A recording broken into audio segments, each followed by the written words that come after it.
El mito de que la gente ocupa porque no quiere pagar un alquiler, porque son unos vagos o unos criminales, en nuestro caso, a todas las personas que vienen a esta asamblea es completamente falso.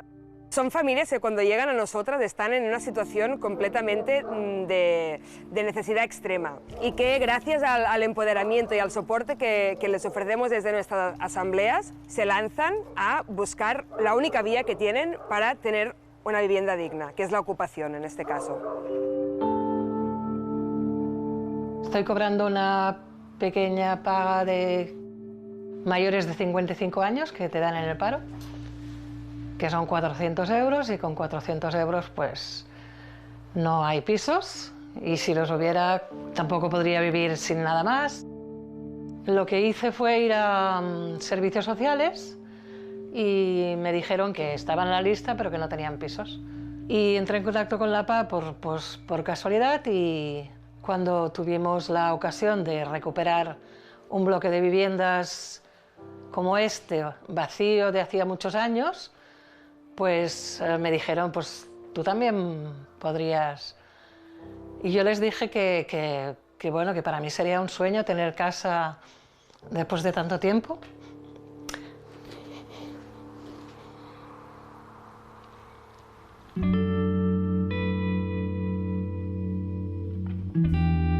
Pero que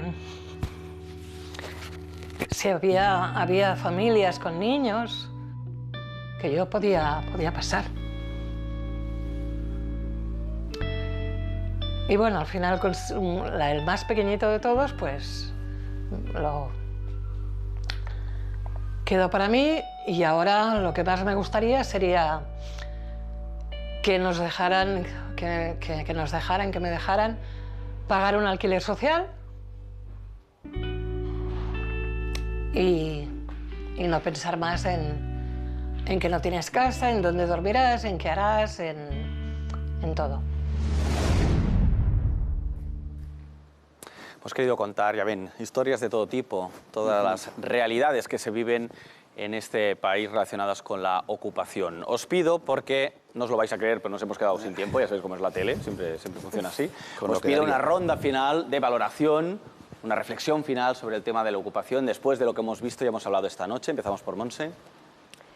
Pues a raíz del último reportaje y con la creciente acumulación de inmuebles por parte de bancos y de grandes tenedores, pues yo creo que se tiene que ahondar muchísimo en la obligatoriedad que tienen las entidades bancarias, moral y legal, de hacer contratos de alquiler social a todas estas personas que se hallan en estas circunstancias. Jorge. Amparar a los propietarios y legítimos poseedores, que el sistema funcione y les reintegre su vivienda. Y, lógicamente, un problema social que no jurídico es que los servicios sociales atiendan de una manera inmediata a la gente que lo necesita. Cristina. La inmensa mayoría de vivienda vacía en España pertenece a bancos y entidades financieras, ya que nos deben 60.000 millones de euros que nos lo paguen en pisos. Javier. Hay un problema de vivienda evidente, pero intentar solucionarlo nunca tiene que justificar el ataque a un derecho como es el de la propiedad. Y justificar, Cristina, es decir veladamente que como hay bancos, como hay pisos vacíos, tienen derecho los ocupas a ocupar una vivienda.